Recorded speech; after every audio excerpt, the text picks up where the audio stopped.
കൂട്ടുകാരെ, എല്ലാവർക്കും നിജൂസ് വേൾഡിൻ്റെ പുതിയൊരു വീഡിയോയിലേക്ക് സ്വാഗതം. എല്ലാവരും സുഖമായിട്ടിരിക്കുന്നെന്ന് വിശ്വസിക്കുന്നു. ഞങ്ങളിവിടെ സുഖമായിട്ടിരിക്കുകയാണ്. അപ്പോൾ എല്ലാവരും സന്തോഷത്തോടെയും ആരോഗ്യത്തോടെയും ഒക്കെ ഇരിക്കുക കേട്ടോ. ഇന്നത്തെ വീഡിയോയിൽ സംസാരിക്കുന്നത് ഭാര്യ ഭർത്താക്കന്മാർക്ക് ഒരേപോലെ ഫെർട്ടിലിറ്റി ഇൻക്രീസ് ചെയ്യാൻ സഹായിക്കുന്ന ഒരു ടിപ്പിനെ പറ്റിയിട്ടാണ് കേട്ടോ. ഇത് നിങ്ങൾ കൃത്യമായിട്ട് ഫോളോ ചെയ്യുന്നുണ്ടെങ്കിൽ ഉറപ്പായിട്ടും നിങ്ങൾക്ക് പ്രഗ്നൻസി വേഗം തന്നെ കിട്ടും. സയന്റിഫിക്കലി പ്രൂവൺ ആയിട്ടുള്ള ഒരുപാട് പഠനങ്ങൾ നടത്തിയിട്ടുള്ള ഒരു ടിപ്പാണ് ഇന്നത്തെ വീഡിയോ. അപ്പൊ നമുക്ക് വീഡിയോ സ്റ്റാർട്ട് ചെയ്താലോ. ഇവിടെ സംസാരിക്കാനായിട്ട് പോകുന്നത് ഒണിയനെ പറ്റിയിട്ടാണ്. അതായത് ഒണിയന്റെ കാറ്റഗറിയിൽ പെടുമ്പോഴേക്കും കുഞ്ഞുള്ളിയുണ്ട്, സവാളയുണ്ട്. ഇതിൽ നിങ്ങൾ സവാള എടുത്താൽ മതിയായിരിക്കും കേട്ടോ. ഈ സവാള വെച്ചിട്ട് എങ്ങനെയാണ് ഫെർട്ടിലിറ്റി ഇൻക്രീസ് ചെയ്യുന്നതെന്ന് നമുക്ക് നോക്കാം. ഒരുപാട് പഠനങ്ങൾ നടത്തി. അതായത് ആദ്യം തന്നെ ഈ പഠനങ്ങൾ നടത്തിയപ്പോഴേക്കും എലിയിലായിരുന്നു അവരിത് പരീക്ഷിച്ചത്. അതിനുശേഷം മനുഷ്യരിൽ പരീക്ഷിച്ച് ഫെർട്ടിലിറ്റി ഇൻക്രീസ് ചെയ്യാൻ സഹായിക്കുന്നു എന്ന തരത്തിൽ ആ റിപ്പോർട്ട് കിട്ടിയിട്ടുള്ള ഒരു എക്സ്പെരിമെന്റ് ആണ് കേട്ടോ ഇത്. അപ്പോൾ ഇതിൽ നമ്മൾ ഉപയോഗിക്കുന്നത് ഒണിയനാണ്, സവാളയാണ് ഉപയോഗിക്കുന്നത് കേട്ടോ. ഒണിയൻ സ്ത്രീകൾക്കും പുരുഷന്മാർക്കും അവരുടെ ഫെർട്ടിലിറ്റി ഇൻക്രീസ് ചെയ്യാൻ വേണ്ടിയിട്ട് ഒരുപാട് സഹായിക്കുന്നുണ്ട്. സ്ത്രീകൾക്ക് കിട്ടുന്ന ബെനിഫിറ്റുകൾ എന്തൊക്കെയാണെന്ന് നമുക്ക് നോക്കാം. നമ്മൾ സാധാരണയായിട്ട് പീരിയഡ്സിന്റെ സെക്കൻഡ് ഡേ മുതൽ ഇഞ്ചിയിട്ട് തിളപ്പിച്ചിട്ടുള്ള വെള്ളം കുടിക്കാറുണ്ടല്ലോ. ഈ ഒരു വെള്ളം കുടിക്കുന്നതിന്റെ പർപ്പസ് എന്ന് പറയുന്നത് നമ്മുടെ യൂട്രസ് ഒന്ന് ക്ലീൻ ആക്കുക എന്നുള്ളതാണ്. യൂട്രസിലുള്ള ലെഫ്റ്റ് ഓവർ ആയിട്ടുള്ള എന്തെങ്കിലും ബ്ലഡ് ഉണ്ടെങ്കിൽ അതിനെയൊക്കെ ഫുൾ ആയിട്ടൊന്ന് റിമൂവ് ചെയ്ത് ആ പീരിയഡ്സിലുള്ള ബ്ലഡ് മൊത്തത്തിൽ അങ്ങോട്ട് കളഞ്ഞ് യൂട്രസിനെ ഒന്ന് ഡിറ്റോക്സ് ചെയ്യുക എന്നുള്ളതാണ് ഇഞ്ചി ഇട്ടിട്ടുള്ള ഒരു വെള്ളം തിളപ്പിച്ച് നമ്മൾ ഉപയോഗിക്കുന്നതിന്റെ പർപ്പസ്. അതേ രീതിക്ക് തന്നെയാണ് ഇവിടെ സവാള ഉപയോഗിക്കുമ്പോഴേക്കും നമുക്ക് ബെനിഫിറ്റ് കിട്ടുന്നത്. ഈ സവാള നമ്മൾ ഉപയോഗിക്കുമ്പോഴേക്കും നമ്മൾ പ്രഗ്നന്റ് ആകാനായിട്ട് ട്രീറ്റ്മെന്റ് എടുക്കുന്ന ചിലര് പ്രഗ്നന്റ് ആകാതെ തന്നെ ഡിയാൻസ് ചെയ്യുന്നവരുണ്ട്. ഡിയാൻസ് ചെയ്യുന്നതിന്റെ പർപ്പസ് എന്ന് പറയുന്നത് നമ്മുടെ യൂട്രസിൽ എന്തെങ്കിലും ഉണ്ടെങ്കിൽ അതിനേക്ക് ഒന്ന് ക്ലീൻ ചെയ്യാൻ വേണ്ടിയിട്ടാണ്. ഞങ്ങളുടെ ഒരു റിലേറ്റീവ് ഉണ്ടായിരുന്നു, ഡിയാൻസ് ചെയ്തിട്ട് അവർ പ്രഗ്നന്റ് ആയിട്ടുണ്ടായിരുന്നു. അപ്പോൾ ഇതിനെല്ലാത്തിനും സപ്പോർട്ട് ചെയ്യുന്ന ഒന്നാണ് ഡിയാൻസി എന്ന് പറയുന്നത്. ഇതേ ഡിയാൻസിയുടെ തന്നെ ബെനിഫിറ്റ് ആണ് നിങ്ങൾ സവാള യൂസ് ചെയ്യുമ്പോഴേക്കും കിട്ടുന്നത്. ഇത് യൂട്രസിനെ ക്ലീൻ ചെയ്യാൻ വേണ്ടിയിട്ട് സഹായിക്കുന്നു. അവിടെ എന്തെങ്കിലും അഴുക്കുകൾ ഉണ്ടെങ്കിൽ അതിനൊക്കെ ഒന്ന് ഫുൾ ആയിട്ട് റിമൂവ് ചെയ്തിട്ട് കുഞ്ഞിന് കിടക്കാൻ വേണ്ടിയിട്ടുള്ള നല്ലൊരു എൻവയോൺമെന്റ് അവിടെ ഉണ്ടാക്കാനായിട്ട് ഇത് സഹായിക്കുന്നു. അതുമാത്രമല്ല അണ്ടത്തിന്റെ ക്വാളിറ്റി വർദ്ധിപ്പിക്കുന്നതിനും ഇത് സഹായിക്കുന്നുണ്ട്. എഗ്ഗിന്റെ ക്വാളിറ്റി കൃത്യമായിട്ടുണ്ടെങ്കിൽ അത് നാച്ചുറൽ ആയിട്ട് പൊട്ടി പുറത്തേക്ക് വരുന്നതിന് അത് സഹായിക്കുന്നു. ഒരു 80-20 അല്ലെങ്കിൽ ഒരു 22 mm സൈസ് എത്തിക്കഴിഞ്ഞാൽ അണ്ടം നാച്ചുറൽ ആയിട്ട് തന്നെ പൊട്ടും. നമ്മൾ ഒന്നും തന്നെ ചെയ്യേണ്ട ആവശ്യം വരില്ല, മെഡിസിൻസ് ഒന്നും എടുക്കേണ്ട ആവശ്യം വരില്ല. അതിലേക്ക് അണ്ടത്തിനെ കൊണ്ടുവന്ന് എത്തിക്കാൻ വേണ്ടിയിട്ട് ഈ സവാള ഉപയോഗിക്കുന്നത് നിങ്ങളെ സഹായിക്കുന്നു.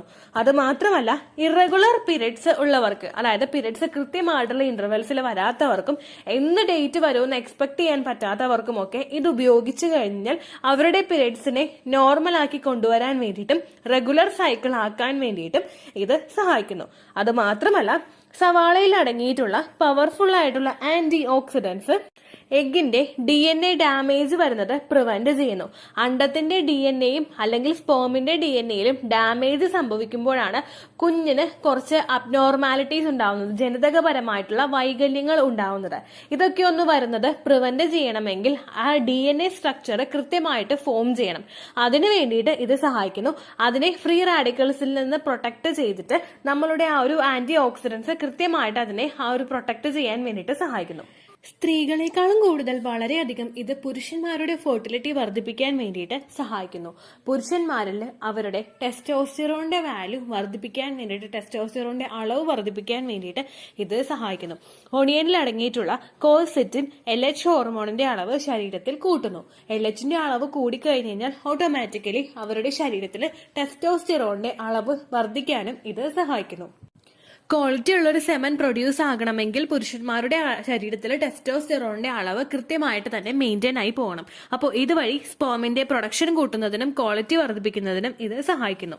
ഇതിലടങ്ങിയിട്ടുള്ള മറ്റ് ആന്റി ഓക്സിഡൻസ് സ്പേമിനെ ഡാമേജ് ഉണ്ടാവുന്നത് പ്രിവെന്റ് ചെയ്യുന്നു. സെമൻ ശരീരത്തിനകത്ത് വെച്ച് തന്നെ നശിച്ചു പോകുന്ന കണ്ടീഷനോ അല്ലെങ്കിൽ പുരുഷന്മാരുടെ ശരീരത്തിനകത്ത് വെച്ച് തന്നെ അതിന്റെ ക്വാളിറ്റി റിഡ്യൂസ് ആകുന്ന അല്ലെങ്കിൽ അത് നശിച്ചിരിക്കുന്ന കണ്ടീഷനോ ഒക്കെ ആണെങ്കിൽ അങ്ങനെ വന്നു കഴിഞ്ഞാൽ ഇതിനകത്തേക്ക് ഇത് പ്രവേശിച്ചു കഴിഞ്ഞാലും സെമന് ക്വാളിറ്റി ഇല്ലാത്തത് കൊണ്ട് തന്നെ പ്രഗ്നൻസി അവിടെ പോസിബിൾ ആവില്ല. അതിനെയൊക്കെ ഒന്ന് കൺട്രോൾ ചെയ്യാൻ വേണ്ടിയിട്ട് ഇത് സഹായിക്കുന്നു. അത് മാത്രമല്ല സെക്ഷൽ ലൈഫ് ഇൻക്രീസ് ചെയ്യുന്നതിന് വേണ്ടിയിട്ടും ഇത് സപ്പോർട്ട് ചെയ്യുന്നുണ്ട്.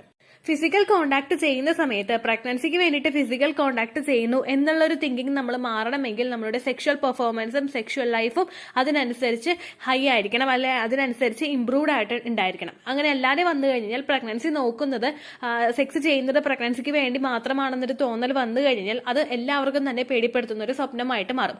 അതൊക്കെ ഒന്ന് കൺട്രോൾ ചെയ്യാൻ വേണ്ടിയിട്ട് സെക്ഷൽ പെർഫോമൻസ് വർദ്ധിപ്പിക്കാൻ വേണ്ടിയിട്ട് ഇത് സഹായിക്കുന്നു.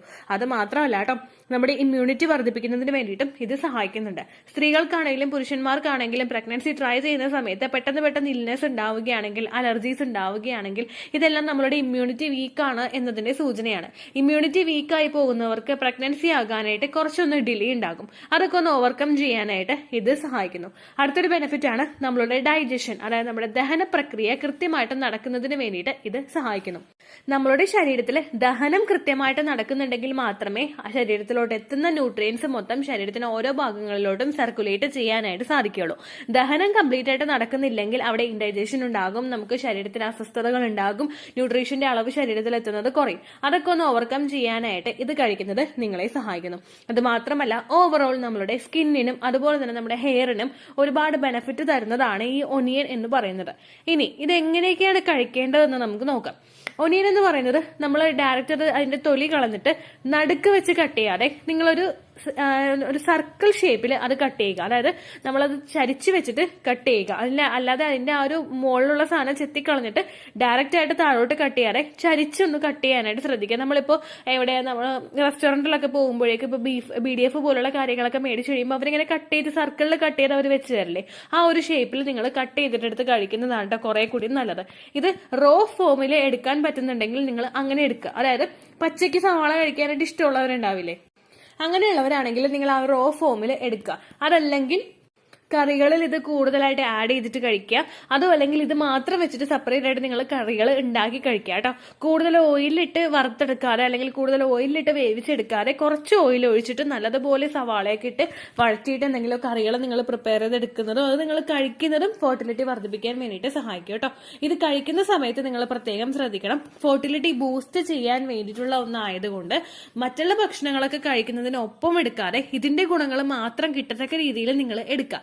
ഇപ്പോൾ റോ ഫോമിലാണ് നിങ്ങൾ എടുക്കുന്നതെങ്കിൽ, അതായത് പച്ചക്ക് സവാള കഴിക്കാനായിട്ട് ഇഷ്ടമുള്ളവരാണെങ്കിൽ നിങ്ങൾ വിശന്നിരിക്കുന്ന സമയത്ത് ഇതൊന്ന് കഴിക്കുന്നത് നല്ലതായിരിക്കും. ഇപ്പോൾ ബ്രേക്ക്ഫാസ്റ്റിന് മുൻപായിട്ടൊക്കെ ഇത് കഴിക്കുന്നതും അല്ലെങ്കിൽ ഹെൽത്തി ആയിട്ടുള്ള ഒരു ബ്രേക്ക്ഫാസ്റ്റ് കഴിച്ച് ഒരു മണിക്കൂറൊക്കെ കഴിഞ്ഞിട്ട് ഇത് കഴിക്കുന്നതും ഇതിന്റെ ബെനിഫിറ്റ് ശരീരത്തിലോട്ട് കൂടുതലായിട്ട് എത്തുന്നതിന് വേണ്ടിയിട്ട് സഹായിക്കുന്നുണ്ട് കേട്ടോ. വേവിച്ചാണ് എടുക്കുന്നതെങ്കിൽ നിങ്ങൾ ഒരു ഭക്ഷണവും കഴിച്ചിട്ട് ഏകദേശം ഒന്ന് വിശക്കുന്ന സമയം ഉണ്ടാവുമല്ലോ, ആ സമയത്ത് നിങ്ങൾ അടുത്തത് എടുക്കുക. ഈ ഒരു സവാള എടുക്കാനായിട്ട് പ്രത്യേകം ശ്രദ്ധിക്കുക കേട്ടോ.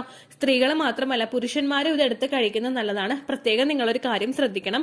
പല സ്ത്രീകൾക്കും ഫെർട്ടിലിറ്റി ട്രീറ്റ്മെന്റുകൾ എടുക്കുന്നത് കൊണ്ട് അവർ വിചാരിക്കുന്നത് അവർക്ക് മാത്രമേ പ്രശ്നമുള്ളൂ, ഭർത്താവിന് പ്രശ്നവും ബുദ്ധിമുട്ടും ഒന്നും ഇല്ല എന്നാണ്. പല ഭർത്താക്കന്മാരും ചിന്തിക്കുന്നത് അങ്ങനെയാണ്, അവർക്ക് ബുദ്ധിമുട്ടില്ല എന്നാണ് അവർ ചിന്തിക്കുന്നത്. പക്ഷേ ഹെൽത്തി ആയിട്ടുള്ള ഒരു സെമനും ഹെൽത്തി ആയിട്ടുള്ള ഒരു എഗ്ഗും ഉണ്ടെങ്കിൽ മാത്രമേ അവിടെ പ്രഗ്നൻസി പോസിബിൾ ആവുകയുള്ളൂ. ഇൻ കേസ് നിങ്ങൾക്കും നിങ്ങളുടെ ഹസ്ബൻഡിനും യാതൊരു തരത്തിലുള്ള പ്രശ്നങ്ങളില്ലെങ്കിലും നിങ്ങൾക്ക് കിച്ചണിൽ ഈസിലി അവൈലബിൾ ആയിട്ടുള്ള ഒരു സാധനമാണ്, ഒരു വെജിറ്റബിൾ ആണ് ഒനിയൻ എന്ന് പറയുന്നത്. അതുകൊണ്ട് അത് നിങ്ങൾ കൂടുതലായിട്ട് ആഡ് ചെയ്ത് കഴിക്കുന്നുണ്ടെങ്കിൽ നിങ്ങളുടെ അണ്ടത്തിന്റെ ഗ്രോത്തും അതുപോലെ നിങ്ങളുടെ പുരുഷന്റെ സ്പേമിന്റെ ഗ്രോത്തും ഒരു പടി കൂടി ഇൻക്രീസ് ചെയ്യുന്നതിന് വേണ്ടിയിട്ട് ഇത് സഹായിക്കുന്നു. അങ്ങനെ ഇൻക്രീസ് ആവുന്നുണ്ടെങ്കിൽ നമുക്ക് പ്രഗ്നൻസി വളരെ എളുപ്പത്തിൽ തന്നെ കിട്ടുന്നതിന് അത് സപ്പോർട്ട് ചെയ്യും കേട്ടോ. ഇത്രയേ ഉള്ളൂ വീഡിയോ. യൂസ്ഫുൾ ആയി കാണുമെന്ന് വിശ്വസിക്കുന്നു. യൂസ്ഫുൾ ആവുന്നുണ്ടെങ്കിൽ ലൈക്ക് ചെയ്യുക, ഫ്രണ്ട്സിനൊക്കെ ഷെയർ ചെയ്ത് കൊടുക്കുക കേട്ടോ. എന്തെങ്കിലും സംശയം ഉണ്ടെങ്കിൽ നിങ്ങൾ കമന്റ്സിൽ ചോദിക്കുക. പണ്ടത്തെ വീഡിയോയ്ക്ക് കമന്റ്സ് ഇടുന്നവർക്ക് റിപ്ലൈ ലഭിക്കുന്നില്ലെങ്കിൽ ലേറ്റസ്റ്റ് ആയിട്ട് ഞാൻ ഏത് വീഡിയോ ആണോ അപ്ലോഡ് ചെയ്യുന്നത് അതിന് താഴെ കമന്റ് ഒന്ന് കോപ്പി പേസ്റ്റ് ചെയ്യാനായിട്ട് ശ്രദ്ധിക്കുക കേട്ടോ. അതുപോലെ ഓവുലേഷൻ ഡേറ്റ് കാൽക്കുലേറ്റ് ചെയ്ത് തരാനായിട്ട് റിക്വസ്റ്റ് ചെയ്യുന്ന ആളുകൾ എത്രയാണോ സൈക്കിൾ ലെങ്ത് അത് മെൻഷൻ ചെയ്യാനായിട്ട് ശ്രദ്ധിക്കുക. സൈക്കിൾ ലെങ്ത് എന്നതുകൊണ്ട് ഉദ്ദേശിച്ചത് ഓരോ മാസവും എത്ര ദിവസം കൂടുമ്പോഴാണോ ബ്ലീഡിങ് വരുന്നത് അതാണ് സൈക്കിൾ ലെങ്ത്. കഴിഞ്ഞ മാസം ഒരു 8-ാം തീയതിയാണ് ബ്ലീഡിങ് ആയതെങ്കിൽ ഈ മാസം 6-ാം തീയതിയാണ് ബ്ലീഡിങ് ആയതെങ്കിൽ കഴിഞ്ഞ മാസം 8-ാം തീയതി മുതൽ ഈ മാസം 6-ാം തീയതി വരെ എത്ര ദിവസമുണ്ടോ അത് കാലണ്ടറിൽ എണ്ണി തിട്ടപ്പെടുന്നതാണ് നിങ്ങളുടെ സൈക്കിൾ ലെങ്ത്. സൈക്കിൾ ലെങ്ത് നമ്മൾ കൃത്യമായിട്ട് കാൽക്കുലേറ്റ് ചെയ്യുകയാണെങ്കിൽ ഓവുലേഷൻ ഡേറ്റ് എളുപ്പത്തിൽ കണ്ടുപിടിക്കാൻ വേണ്ടിയിട്ട് ഒരുപാട് ആപ്ലിക്കേഷൻസും ഒരുപാട് ഓൺലൈൻ ആയിട്ടുള്ള വെബ്സൈറ്റുകളും ഇന്ന് നമുക്ക് അവൈലബിൾ ആണ്. പ്ലേ സ്റ്റോറിൽ പോയിട്ട് ഓൺലൈൻ ഓവുലേഷൻ ട്രാക്കർ എന്ന് ടൈപ്പ് ചെയ്ത് കഴിഞ്ഞാൽ നിങ്ങൾക്ക് അതുമായിട്ട് ബന്ധപ്പെട്ടിട്ടുള്ള ആപ്ലിക്കേഷൻസ് കിട്ടും. അത് പറ്റുന്നില്ല എങ്കിൽ ഗൂഗിളിൽ പോയിട്ട് ഓൺലൈൻ ഓവുലേഷൻ കാൽക്കുലേറ്റർ എന്ന് ടൈപ്പ് ചെയ്ത് കഴിഞ്ഞാൽ അതുമായിട്ട് ബന്ധപ്പെട്ടിട്ടുള്ള വെബ്സൈറ്റുകൾ നിങ്ങൾക്ക് കിട്ടും. അതിൽ നിങ്ങളുടെ ലാസ്റ്റ് മന്തിലെ മെൻസ്ട്രേഷൻ്റെ ഡേറ്റും ഒപ്പം ഞാൻ ഈ പറഞ്ഞ രീതിക്ക് നിങ്ങൾ കാൽക്കുലേറ്റ് ചെയ്യുന്ന സൈക്കിൾ ലെങ്ത്തും എൻ്റർ ചെയ്ത് കൊടുക്കുകയാണെങ്കിൽ നിങ്ങൾക്ക് കൃത്യമായിട്ട് ഓവുലേഷൻ ഡേറ്റ് കണ്ടുപിടിക്കാനായിട്ട് സാധിക്കും.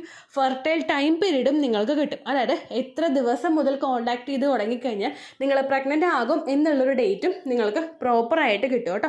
ഇത് കാൽക്കുലേറ്റ് ചെയ്യുന്ന സമയത്ത്, സൈക്കിൾ ലെങ്ത് കാൽക്കുലേറ്റ് ചെയ്യുന്ന സമയത്ത് നിങ്ങളുടെ ആ ഒരു കലണ്ടറിൽ നോക്കി തന്നെ നിങ്ങൾ കാൽക്കുലേറ്റ് ചെയ്യുക. പല മാസങ്ങളിലും 30-31 ദിവസമുണ്ട്, അതുകൊണ്ടാണ് അങ്ങനെ പറഞ്ഞത്.